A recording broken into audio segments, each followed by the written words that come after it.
terms of the weekly training schedule, I'm not a sports scientist. I know a lot about sports science and I read a lot and I'm crazy about podcasts and books and articles, but I'm not crazy in terms of metrics, in terms of heart rate variabilities, heart rates. I'm much more the practical coach. What I mean by this, so early in the season, we start developing their speeds and their anaerobic power. That's the way I like to work. So they become, in terms of the running, for example, the rowing, skiing, we do short sets, longer rests, but very intense. So we try to develop their anaerobic capacity and also their speed. It doesn't mean that they're running crazy fast, sprinting on the track. I try to use hills. I try to use the bike. I try to use the assault bike to reduce the impact because HYROX athletes, they are heavy. Alex has 85, 86, sometimes on the preseason, 87 kilos. So I avoid crazy sprinting because of the impact that that has. And sometimes we work on hill sprints, hill repeats, treadmill repeats, so that we can make them really hard and short. And that way it develops his speed. That's also a way to improve running technique. Sometimes we think that, and this is true for a lot of things, like we should practice our neurologic system, our technique when we are not fatigued or pushing hard. But in the running, when you run fast, it forces you to have a good posture. It forces you to use your arms, because if you don't do that, you don't run fast. So that's also a way to develop their strength. Parallel to that, on this first part of the season, they are working on their pure aerobic engine. So endurance. This can be long bike rides, this can be long runs, and we focus mostly on that. After that, we start building their VO2. So, and this we do in running and ergs and also body weight movements and HYROX movements, because I think that we are, most of us, very closed in our thinking in terms of VO2 or threshold. We always think about running. Some of us think about the ergs, but we can do much more than that. So we try to develop the VO2 because it's important to have a high VO2. I think it's the biggest predictor, or the predictor that has the biggest correlation with HYROX performance would be the VO2, but there are more, obviously. They need to develop then threshold and strength endurance and get the VO2 percentage that you can use really close to your 100. But developing VO2, it's important on the second stage of the season, because we need to, they need to have a big engine and a very reliable engine. After that, we start working on threshold pace, so to speak. I don't use a lot of sub threshold. It's mostly our threshold, or they are doing zone two work. Their current week, since they have been approaching a competition, was kind of strange because both of them were focusing on doubles and singles. So in doubles, they were coming to Maastricht, and 15 days after, they were coming to Hamburg, where they were going to race singles and doubles. And it was very hard to find the right plan when they are competing in both, because doubles, we focus much more on VO2. So it's hard, intense work with short recovery sets. And in singles, it's more like a threshold pace where you need to sustain your threshold or a high percentage of your VO2 for longer time domains. And this was hard to do. For Alex, we focused mostly on the individual race because we knew, and this is not arrogance, I think it's being honest and clear, that Alex and Tim, they were going to qualify in Maastricht no matter what, and they were going to qualify in Hamburg no matter what. I think this, everyone knew that they were going to win. We just didn't know if they were going to break the world record or not. So we focused Alex improving his threshold, improving his compromise running, and we worked a lot over the last months in the summer about Alex's technique and efficiency. And I can talk about that, dig a little deeper in a few moments.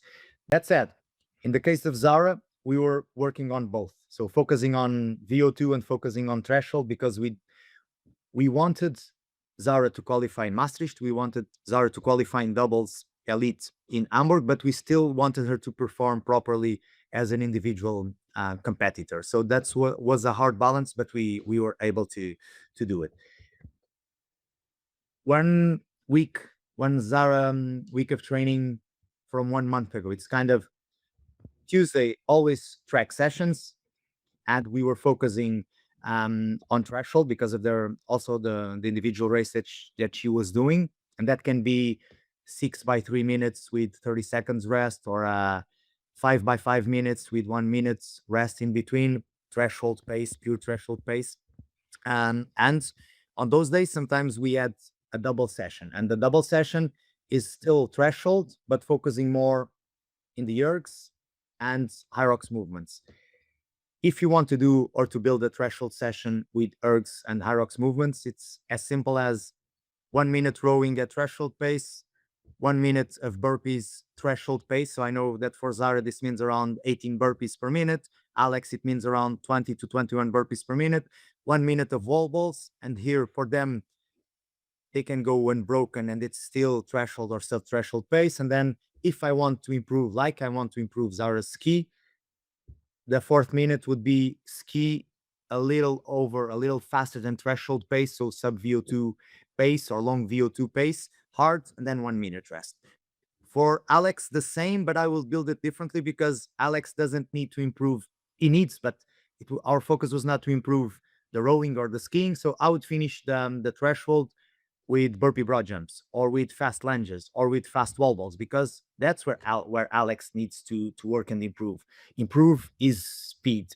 And so Tuesday it was mostly double threshold, but just one running.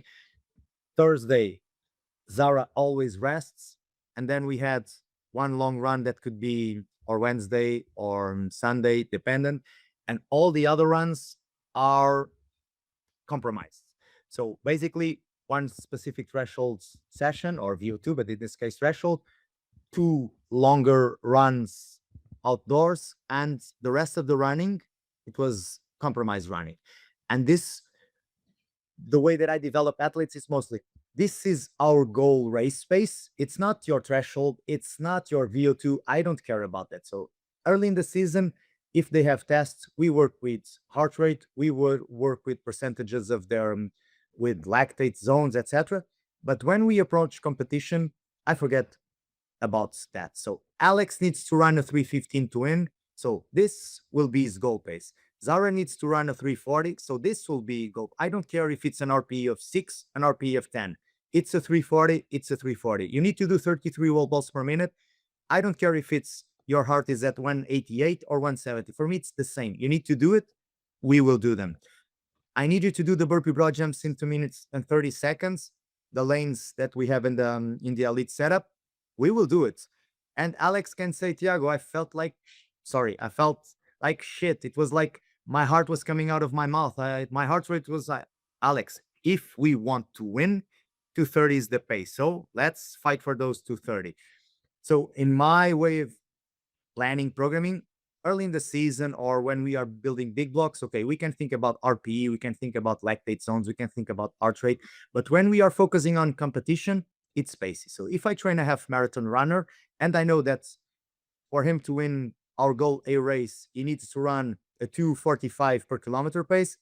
I don't care if he's on 100% of his VO2 or 102% of his threshold. I don't care. He needs to run a 245. Okay, let's do our intervals according to the pace that we want to compete on the race. So when we do the compromise sessions, it's mostly about, okay, Zara, our goal is for you to run at 345 on a race. Okay, this 1.2K, 345. And then you come straight into the skier. And now your skier is a 206 or 207 on race. But we want to bring this down to 202. So let's go 202.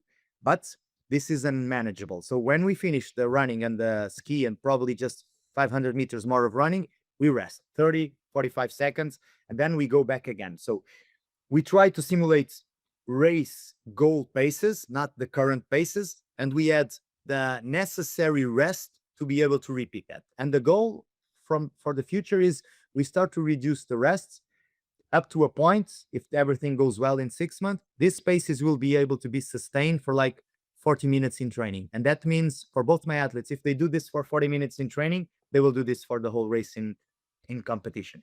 So the running in terms of the week, it's kind of like that. In total, Alex is doing around 70 kilometers, Zara 50 something with those compromised sessions all added up. And then we work a lot I like to work a lot in EMOMs. Even in strength training is mostly superset. So I'm not a crazy guy in terms of the strength one RMs or the power. I know they are important, but they are not the most important things in HYROX. So we focus mostly on strength, endurance, and stamina. Supersets, supersets, supersets. For example, they have today or tomorrow a superset where they do 10 presses, it's barbell, 10 presses, 10 push presses, and then 10 thrusters, and then straight to 10 heavy wall balls, and then 20 fast race weight wall balls. Because when they come to the race, they will be tired, they will be fatigued, they will have their shoulders under fatigue, and I want them to perform fast, clean, perfect reps under fatigue. So it's more about stamina. And I can give you my example, Greg. That's one of the biggest advantages of being an athlete, like a high level athlete. I'm not powerful. I'm not strong. I'm not fast. I have a good engine. It's true.